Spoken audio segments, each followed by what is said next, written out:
ما قدر اللہ حق قدرہ ان اللہ لقوی عزیز۔ انہوں نے اللہ کا اندازہ نہیں کیا جیسا کہ اندازہ کرنا چاہیے تھا، جیسا کہ اللہ کا حق تھا کہ اس کا اندازہ کیا جائے۔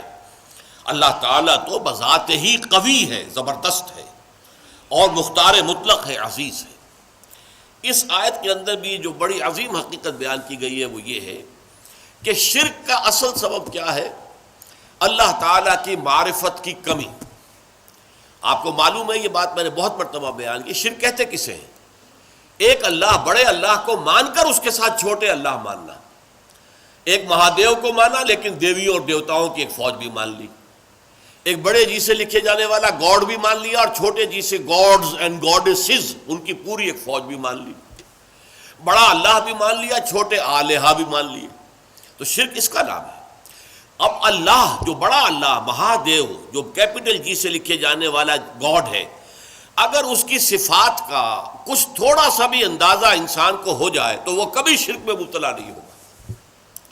ہوتا کیا ہے، انسان اپنے چھوٹے سے ذہن کی بنیاد پر اللہ تعالیٰ کو بھی اپنے ذہن کے پیمانوں پر ناپنا شروع کر دیتا ہے۔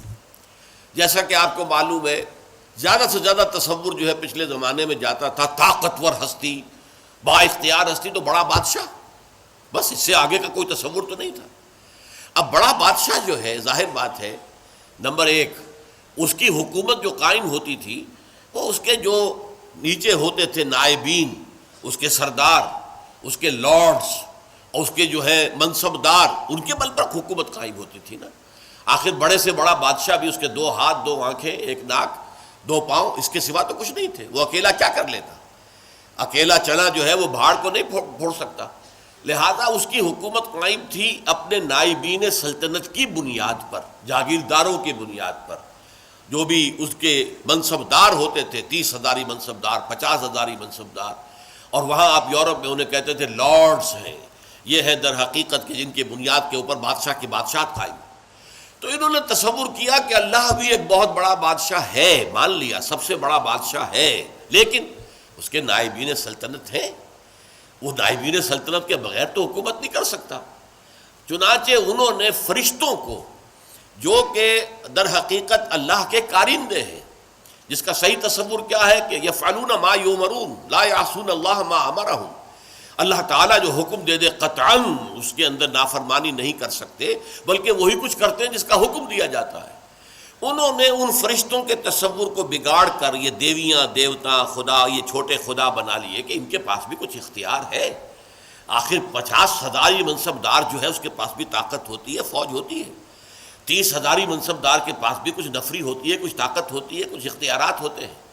لہذا انہوں نے یہ در حقیقت دیوی، دیوتا اور گاڈز اینڈ گاڈیسز وغیرہ جو ہیں، یہ ایمان باللہ کی بگڑی ہوئی شکل ہے، ایمان بالملائکہ کی بگڑی ہوئی شکل ہے، کہ انہوں نے ملائکہ کو با اختیار مان کر اب ان کو بھی، ان کے لیے مورتیاں بنا لی، ان کے لیے تصویریں بنا لی، ان کے لیے اپنے تخیل سے، اپنے تصور سے شکلیں بنا لی، پھر ان کے خاندان بنا لیے، فلاں کی بیوی، فلاں دیوتا کی وہ بیوی جو ہے وہ اس کی دیوی، اس طریقے سے ایک نظام جو ہے خاندانی گھڑ لیا اور انہیں وہ دیویاں اور دیوتا بنا لیا۔ انہوں نے سمجھا کہ جیسے بڑے سے بڑے شہنشاہ کی شہنشاہی بھی نائبین سلطنت کے بل پر قائم ہے، اسی طرح اللہ کی بادشاہت جو ہے تو سب سے بڑا بادشاہ وہ اللہ بادشاہ، سب سے بڑا بادشاہ، لیکن یہ کہ اس کی بادشاہی بھی ان نائبین سلطنت کی بنیاد پر قائم ہے۔ لہذا ان کی کچھ نہ کچھ دنڈوت کرو، ان کی کچھ نہ کچھ جو ہے وہ پوجا کرو، پاٹ کرو، کچھ ان کو دھو، کچھ ان کو ان کا دھون پیو، کچھ انہیں خوش کرو گے تو اللہ خوش ہوگا نا، یہ راضی ہوں گے تو اللہ راضی ہوگا۔ یہ تصور کیا ہے، انسان نے اللہ کو ایک بہت بڑے بادشاہ یا بہت بڑے جاگیردار کی شکل کے اندر دیکھا، اور یہ نہیں سمجھا کہ وہ تو خود قوی ہے، ان اللہ لقوی عزیز۔ اس کی قوت جو ہے فرشتوں کے اوپر اس کا دار و مدار نہیں ہے، کوئی نائبین سلطنت نہیں ہے کہ جن کے اوپر اس کی طاقت کا دار و مدار ہو، بذات ہی قوی ہے، بذات ہی عزیز ہے۔ اس کی قوت اور اس کا اختیار جو ہے وہ اپنی ذات میں ہے، کسی اور کے سہارے قائم نہیں ہے۔ اسی طرح کچھ لوگوں نے سوچا کہ بڑے سے بڑا بادشاہ بھی ہوتا ہے، تو آخر وہ ظاہر بات ہے کہ اگرچہ آپ کو معلوم ہے کہ ویسے انسان کو زیادہ مطلوب تو بیٹے ہوتے ہیں کیونکہ اس سے اس کا نام چلتا ہے، لیکن زیادہ محبت بیٹیوں سے ہوتی ہے۔ اس اعتبار سے اگر کوئی بیٹی جو ہے کوئی اپنے باپ سے فرمائش کرے تو بڑا مشکل ہو جاتا ہے باپ کے لیے اپنی بچی کا، اپنی بیٹی کی فرمائش کو رد کرنا۔ اس طریقے سے عرب والوں نے کیا سمجھا، یہ فرشتے جو ہیں خدا کی بیٹیاں ہیں، اور خدا اپنی ان بیٹیوں کی کسی فرمائش کو رد نہیں کر سکتا۔ اگر یہ جو ہے کسی کی سفارش کر دیں گی تو بس کیا کہنے، پھر اس کا بیڑا پار ہو جائے گا، وہ کامیاب ہو جائے گا۔ اس بنیاد پر انہوں نے فرشتوں کو خدا کی بیٹیاں قرار دیا، ان کی مورتیاں بنائیں، لات، عزیٰ، منات، یہ سب مؤنث نام ہے جیسا کہ میں نے آپ کو بتایا۔ اور صاف انہوں نے کہا وَمَا نَعْبُدُهُمْ إِلَّا لِيُقَرِّبُونَا إِلَى اللَّهِ زُلْفَىٰ، ہم جو ان کو پوجتے ہیں وہ اس لیے کہ یہ ہمیں اللہ سے قریب تر کر دیں۔ اور یہ بھی کہا گیا کہ هؤلاء شفعاؤنا عند اللہ، یہ اللہ کے ہاں ہمارے شفیع ہوں گے۔ اختیار مطلق تو اللہ کے ہاتھ میں ہے، لیکن کوئی شخص اپنی پیاری بچی کی کسی بات کو رد کرتا ہے؟ اللہ بھی اپنی بیٹیوں کی سفارش کو رد نہیں کرے گا، لہذا ان کی سفارش سے ہمارا بیڑا پار ہو جائے گا۔ اسی طریقے سے بڑے سے بڑا آدمی بھی ہوتا ہے تو اس کے کچھ دوست ہوتے ہیں، ان دوستوں کی بات وہ ٹال نہیں سکتا۔ اس کی وجہ کیا ہے؟ ہر انسان کو معلوم ہو، یا بڑے سے بڑا انسان ہو، اسے معلوم ہوتا ہے کہ کسی وقت مجھے ضرورت پیش آ سکتی ہے اپنے دوست کی مدد کی۔ اب اگر میں اپنے دوست کی کوئی بات نہیں مانوں گا تو میری ضرورت کے وقت یہ میرا دوست میرے کام نہیں آئے گا۔ تو دوستیاں پالی جاتی ہیں، باقاعدہ ان کو نبھایا جاتا ہے۔ بھائی بات تو یہ غلط کہہ رہا ہے، صحیح نہیں ہے، لیکن کیا کریں، دوست ہے، اب دوست کی بات تو لٹائی نہیں جا سکتی، ماننی پڑتی ہے۔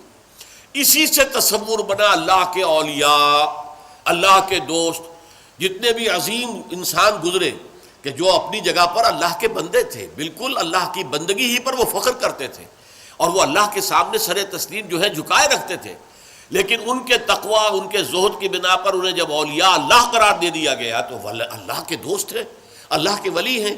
اب یہ کسی سے خوش ہو جائے اور اس کی سفارش کر دے تو بیڑا پار ہو جائے گا، لہذا اولیاء اللہ کو بھی خداؤں کی فہرست میں شامل کر لیا گیا۔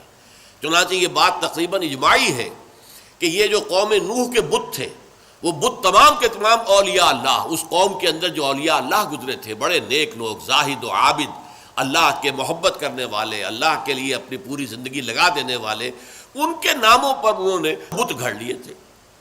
اب آج ہمارے یہاں یہ صرف کمی ہوئی ہے کہ بت نہیں ہے، لیکن قبروں کے ساتھ وہی معاملہ ہو رہا ہے۔ قبروں کو دھویا جا رہا ہے، دودھ سے دھویا جا رہا ہے، کسی عرق گلاب سے دھویا جا رہا ہے، اور پھر ظاہر بات ہے کہ اس میں سے کوئی ایک گلاس بھر کے لے آئے تو گویا کہ بڑا تبرک اس کو مل گیا، اسے سنبھال کر رکھے گا۔ یہ سارا کام کیا ہو رہا ہے؟ وہ یہی ہے کہ اولیاء اللہ ہیں، اللہ کے اولیاء ہیں، یہ راضی ہو جائیں، یہ خوش ہو جائیں، یہ کسی کی سفارش کر دیں تو بیڑا پار ہو جائے گا۔ اس لیے کہ آپ کو معلوم ہے کہ بڑے سے بڑا شخص بھی اپنے دوستوں کی بات تو رد نہیں کر سکتا نا۔ اب یہ ساری چیزیں کیوں ہو رہی ہیں؟ کہ تم نے اللہ تعالیٰ کو انسان سمجھا ہے اور بڑے سے بڑے انسان پر قیاس کر لیا ہے۔ بادشاہ ہو، بہت بڑا جاگیردار ہو، عام ایک کاشتکار جو ہے غریب، وہ شاید بادشاہ کو بھی نہ جانتا ہو کس بلا کا نام ہے، اسے تو معلوم ہے ہمارا جاگیردار ہے، جو چاہے کرتا ہے، جس کی بیٹی چاہے اٹھا کر لے گا، جس کا جو چاہے کام کرے، اس کو کوئی چیلنج نہیں کر سکتا، اس کے اختیارات مطلق ہیں، بس جاگیردار۔ اسی پر انہوں نے قیاس کر کے اللہ تعالیٰ کے ساتھ یا نائبین سلطنت گھڑ لیے، یا اللہ کی بیٹیاں بنا لی، یا اللہ کے بیٹے بنا لیے، یا یہ کہ اولیاء اللہ کے ساتھ وہ معاملہ کرنا شروع کر دیا جو اللہ کے ساتھ کرنا چاہیے تھا۔ یہ ہے اصل سبب، ما قدر اللہ حق قدرہ، وہ اللہ کا اندازہ نہیں کر سکے۔ اللہ کی حکومت کسی کے بل پر قائم نہیں ہے، اللہ کسی کا دست نگر نہیں ہے، اللہ کو کسی کی حمایت کی ضرورت نہیں ہے، اللہ بذات ہی القوی ہے، اسے کسی فرشتے کی حاجت نہیں ہے، جو چاہے جب چاہے بغیر کسی فرشتے کو بیچ میں لائے ہوئے اللہ تعالیٰ کر سکتا ہے۔ آنے واحد کے اندر اس کا ایک حرف کن ہوگا اور بڑی سے بڑی بات ہو جائے گی۔ ہاں وہ چاہے تو فرشتے کو بھیج دے گا، جاؤ یہ کام اس طرح کر دو، لیکن نہیں، اس سے زیادہ حیثیت فرشتے کی نہیں ہے۔ وہ اللہ کے فرشتادے ہیں، اللہ کے کارکن ہیں، اس کے سوا کچھ نہیں۔ اولیاء اللہ کے دوست ہیں، یقیناً کوئی شک نہیں، لیکن یہ کہ ان کے ہاتھ میں اختیار مطلق نہیں ہے کہ جس کو چاہے بخشوا دے۔ اللہ تعالیٰ کا اختیار ہے، وہ جس کی چاہے گا شفاعت سنے گا، مانے گا، جس کو اجازت دے گا وہ صرف شفاعت کے لیے زبان کھول سکے گا۔ یہ ساری چیزیں جو ہیں یہ تمام اپنی اپنی جگہ پر بیٹھ جائیں تو پھر شرک کا خاتمہ ہو جائے گا، اللہ تعالیٰ کی عظمت جو ہے وہ دل پر اجاگر ہو جائے گی۔ اب اسی پر قیاس کیجئے، جو اللہ کی عظمت کا اندازہ کر لے، جو اللہ کے حسن و جمال کی کوئی جھلک دیکھ لے، کیا وہ دنیا میں کسی اور شے کا پرستار ہو سکتا ہے؟ اللہ کا حسن، اللہ کا کمال، اللہ کا جمال، اللہ کی قدرت کاملہ، اللہ کا علم کامل اگر کوئی اندازہ ہو جائے تو کیا آپ اپنے نفس کے غلام بن سکیں گے؟ افرأیت من اتخذ الہہ ہواہ، کیا آپ وطن کو معبود بنا سکیں گے؟ ان تازہ خداؤں میں بڑا سب سے وطن ہے، جو پیرہن اس کا ہے وہ مذہب کا کفن ہے۔ کیا آپ نیشنلزم کے بخار میں مبتلا ہو سکیں گے؟ کیسے ممکن ہے؟ کیا کوئی جھوٹا نظریہ جو ہے ایک تصور کے حسن مبہم پر ساری ہستی لٹائی جاتی ہے؟ کمیونسٹوں نے اپنی جانیں دی ہیں کس لیے کہ ایک آئیڈیل خواب انہوں نے دیکھا کہ کلاس لیس سوسائٹی ہمیں بنانی ہے، جس میں استحصال نہ ہو، جس میں کسی پر جبر نہ ہو، کسی پر ظلم نہ ہو۔ ایک خواب تھا، تصور تھا، وہ ایک دن کے لیے بھی نظام قائم نہیں ہو سکا، لیکن جن لوگوں نے اس تصور کے اور اس خواب کو قبول کر کے جانیں دی ہیں، آپ ان کا تصور کیجئے۔ ایک تصور کے حسن مبہم پر ساری ہستی لٹائی جاتی ہے، ساری ہستی لٹا دی، لوگوں نے جانیں دے دی۔ تو لیکن یہ کہ اللہ کا اگر انسان کو اللہ کی معرفت کا کچھ حصہ حاصل ہو جائے، اللہ کی قدرت کاملہ، اللہ تعالیٰ کے علم کامل، اللہ تعالیٰ کا ہر جگہ ہر آن موجود ہونا، اللہ کا ہمارے ساتھ ہونا، ہماری رگے جاں سے بھی قریب تر ہونا، یہ ساری اس کی صفات کمال جو ہے، اگر واقعتاً اس کی کوئی جھلک انسان دیکھ پائے، دیکھیے میں کہہ رہا ہوں دیکھ پائے، ایک یہ کہ عقیدہ ہے ہمارا، عقیدہ اور شے ہے، اگر آپ کو یہ محسوس ہونے لگے، اگر یہ آپ کا حال بن جائے، اگر یہ آپ کی وجود کے اندر سرایت کر جائے، تو یہ ہے پھر سب سے اونچا مقام، یہ ہے کہ جس سے پھر آپ بری ہو جائیں گے ہر نوع کے شرک سے۔ کیا فرشتے اور کیا اولیاء اللہ اور کیا انبیاء اور رسول، انبیاء اور رسول بھی اللہ تعالیٰ کے ایک کام کے اوپر معمور ہے، وہ تو کانپتے رہتے تھے کہیں ہم سے کمی نہ ہو جائے، کہیں ایسا نہ ہو کہ ہماری طرف سے تو کوتاہی نہیں ہو رہی، کہیں اللہ تعالیٰ کے ہاں ہم نہ پکڑے جائیں کہ یہ لوگ ایمان اس لیے نہیں لا رہے کہ شاید ہماری طرف سے تبلیغ اور دعوت میں کوئی کمی ہو رہی ہو۔ ان کا حال تو یہ ہوتا تھا۔ اولیاء اللہ کا معاملہ کیا تھا؟ یقیناً انہوں نے اپنی زندگیاں جو ہے لوگوں کو خیر کی طرف دعوت دینے میں صرف کی ہیں، لیکن خود ان کی اپنی زندگی دیکھو، وہ مکمل عبد تھے۔ سب سے بڑھ کر یہ کہ محمد الرسول اللہ جو حبیب اللہ ہے صلی اللہ علیہ وسلم، ان کی بھی نسبت عبدیت مقدم ہے، نسبت رسالت مؤخر ہے۔ اشہد ان لا الہ الا اللہ وحدہ لا شریک لہ واشہد ان محمدا عبدہ ورسولہ، عبدیت مقدم ہے، رسالت مؤخر ہے اس پر۔ آپ کی اصل نسبت جو ہے، میں نے بارہا اس کو بیان کیا ہے، قرآن مجید میں جہاں کہیں بھی ایسا مقام آتا ہے کہ بہت ہی شفقت اور محبت اور اپنائیت کا اظہار ہو حضور کے لیے، وہاں حضور کی نسبت عبدیت کو واضح کیا جاتا ہے۔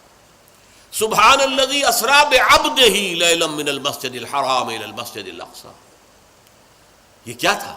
اس قدر بڑا واقعہ ہو رہا ہے، معراج کا واقعہ ہو رہا ہے، لیکن کیا عبد کا لفظ لایا گیا، سبحان الذی اسریٰ بعبدہ، جو اپنے بندے کو لے گیا۔ عبدہ جو ہے وہ اصل نسبت ہے۔ سورہ کہف کے اندر الحمدللہ الذی انزل علی عبدہ الکتاب ولم یجعل لہ عوجا، تبارک الذی نزل الفرقان علی عبدہ لیکون للعالمین نذیرا۔ عبدیت ہے اصل نسبت محمد الرسول اللہ صلی اللہ علیہ وسلم کی۔ جب آپ کی عمر زیادہ ہو گئی تھی، اگرچہ آپ کی عمر جو ہے عام اعتبارات سے زیادہ نہیں ہوئی، لیکن یہ کہ بہرحال کچھ نہ کچھ آخری ایام میں آپ کا جسم بھاری بھی ہو گیا تھا، اور آپ رات کو جب کھڑے ہوتے تھے تو آپ کے پاؤں متورم ہو جاتے تھے۔ اس پر یہ ہے کہ کچھ لوگوں نے کہا آپ اپنے کو کیوں اتنی مشقت جھیل رہے ہیں، کیوں آپ اتنی تکلیف جھیل رہے ہیں؟ آپ کے تو اللہ تعالیٰ، اول تو آپ کے گناہ کا کوئی سوال ہی نہیں، کوئی خطا کسی درجے میں اگر کوئی ہوئی بھی ہو تو اللہ تعالیٰ آپ کے اگلے پچھلے تمام خطائیں معاف کر چکا ہے۔ تو حضور کا کیا جواب تھا؟ افلا اکون عبدا شکورا، تو کیا میں اللہ کا شکر گزار بندہ نہ بنوں؟ اللہ کی نعمتیں جو مجھ پر ہوئی ہیں، جو انعامات ہوئے ہیں، اللہ نے مجھ پر جو فضل فرمایا ہے، اللہ نے مجھے جو مقامات عالیہ عطا کیے ہیں اور جو مزید عطا کرنے کا وعدہ کیا، مقام محمود یہ مجھے عطا کیا جانا ہے، میں اس کا شکر ادا نہ کروں؟ یہ اس کا شکرانہ ہے جو میں ادا کر رہا ہوں۔ میں رات کو کھڑا ہو کر یہ مشقت جھیل رہا ہوں، میرے پاؤں جو ہے ان پر ورم آ رہا ہے، ٹھیک ہے، لیکن یہ سب کچھ کیوں کر رہا ہوں؟ افلا اکون عبدا شکورا، کیا میں اللہ کا ایک شکر گزار بندہ نہ بنوں؟ تو اس اعتبار سے نوٹ کر لیجئے کہ اولیاء اللہ ہوں یا انبیاء ہوں یا رسول ہوں، عظیم ترین شخصیتیں ہوں، ان کا اصل جو ہے، جو سرمایہ افتخار ہے ان کے لیے، وہ تو عبدیت ہے۔ یہی وجہ علامہ اقبال نے بہت خوب انداز میں کہا ہے، جو معراج کی کیفیت کو بیان کیا کہ عبد دیگر عبدہو چیزیں دیگر، ما سراپا انتظار او منتظر۔ اب یہ شعر جو ہے اس وضاحت چاہتا ہے، عبد تو سبھی ہے، خواہشات کا بندہ، نفس کا بندہ، دولت کا بندہ، وطن کا بندہ، یہ سب بندے ہیں، سب بندگی تو ہے۔ عبد دیگر، عبدہو، صرف اسی کا بندہ بن جانا، سب سے ہٹ کر، سب سے آزادی پا کر۔ یہ ایک سجدہ جسے تو گراں سمجھتا ہے، ہزار سجدوں سے دیتا ہے آدمی کو نجات، وہ عبدہو جو صرف اللہ کا بندہ بن چکا ہو۔ عبدہو چیزیں دیگر، یہ شیء اور ہے۔ ما سراپا انتظار، او منتظر، ہم تو ہمیشہ انتظار میں رہتے ہیں کہ کبھی اللہ کی کوئی تجلی، کوئی کرن جو ہے وہ ہم میں بھی نصیب ہو جائے، اور ان کا انتظار کیا جا رہا تھا۔ شب معراج میں ان کے استقبال کی تیاریاں ہو رہی تھی، ہم منتظر ہیں، وہ منتظر تھے۔ ما سراپا انتظار، منتظر عربی میں معنی ہوں گے انتظار کرنے والا، اور منتظر مفعول ہے جس کا انتظار کیا جا رہا ہو۔ وہ منتظر، ان کا تو انتظار ہو رہا تھا، استقبال کی تیاریاں ہو رہی تھی۔ تو اس چیز کو ذہن میں رکھیے کہ یہ زمین و آسمان کا فرق ہو جاتا ہے جب انسان صرف اس کا بندہ بن جائے، اور صرف اس کا بندہ کب بنے گا؟ جبکہ حقیقتاً لا مطلوب الا اللہ، لا مقصود الا اللہ، لا محبوب الا اللہ۔ کوئی درمیانی مقاصد ہو سکتے ہیں، آخری مقصد اللہ۔ چھوٹی محبتیں ہو سکتی ہیں، اولاد سے بھی کرو، بیویوں سے کرو، بیویاں شوہروں سے کرے، اپنے وطن سے بھی کرو، لیکن یہ کہ سب محبتیں جو ہے وہ ایک محبت کے تابع ہو جائے، اللہ کی محبت کے تابع۔ یہ ہے لا محبوب الا اللہ، محبوب حقیقی، محبوب مطلق اللہ کے سوا کوئی نہیں، مطلوب حقیقی، مطلوب مطلق اللہ کے سوا کوئی نہیں، مقصود حقیقی، مقصود مطلق اللہ کے سوا کوئی نہیں۔ اور اگر انسان اللہ کو چھوڑ کر کسی اور شے کو اپنا مقصود اور آدرش اور آئیڈیل اور نصب العین بناتا ہے تو کیوں بناتا ہے؟ اس لیے کہ اس کا ذہن وہاں تک پہنچا ہی نہیں، اس کے بازو میں اتنی طاقت نہیں تھی کہ اپنے کمند کو پوری اونچائی تک پہنچا سکتا۔ یزداں بکمند داور ہے ہمت مردانہ، یہ ہمت مردانہ نہیں تھی کہ وہ جو ہے مطلوبیت اور مقصودیت اور محبوبیت کی کمند جو ہے وہ جا کر اللہ تعالیٰ کی ذات کے ساتھ چپک جائے، درمیان ہی میں کہیں اٹک گئی ہے، کہیں اپنے نفس کو معبود بنا لیا ہے، محبوب بنا لیا ہے، مقصود بنا لیا ہے، مطلوب بنا لیا ہے، کہیں وطن کو بنا لیا ہے، کہیں قوم کو بنا لیا ہے، کہیں کسی نظریے کو بنا لیا ہے، نظام کو بنا لیا ہے، انسانیت کو بنا لیا ہے۔ یہ سب جو ہے در حقیقت کیوں ہے کہ ما قدر اللہ حق قدرہ، وہ اللہ کا اندازہ نہ کر پائے، اس کے کمال و جمال کا، اس کے حسن کا، اس کی صفات کمال کا اندازہ نہیں کر پائے۔ دیکھیے قدر جو ہے عربی زبان میں اس کا اردو میں ترجمہ کریں گے بلکہ انگریزی میں ویلیو، اور جب یہ ورب کے طور پر آئے گا ٹو ایویلیویٹ، ہر شے کی آپ ایک قدر و قیمت کا تعین کرتے ہیں، یہاں یہ ورب کے طور پر آیا، قدر ویلیو ہے، اور قدر جب آیا قدر یقدرو، اس کے معنی کیا ہے؟ To evaluate. تو یہ اللہ کا اندازہ نہ کر سکے، اللہ کے صفات و ذات کی کوئی جھلک جو ہے صحیح معنی میں دیکھ نہ سکے، اس لیے ان کی کمند کہیں درمیان میں اٹک کر رہ گئی ہے، ان کا مقصود و مطلوب ذات باری تعالیٰ کے سوا کچھ اور بن گیا ہے۔ اللہ تعالیٰ ہمیں حقیقی معنی میں موحد، توحید پرست ہونے کی توفیق عطا فرمائے۔ بارک اللہ لی و لکم فی القرآن العظیم ونفعنی وإیاکم بالآیات والذکر الحکیم۔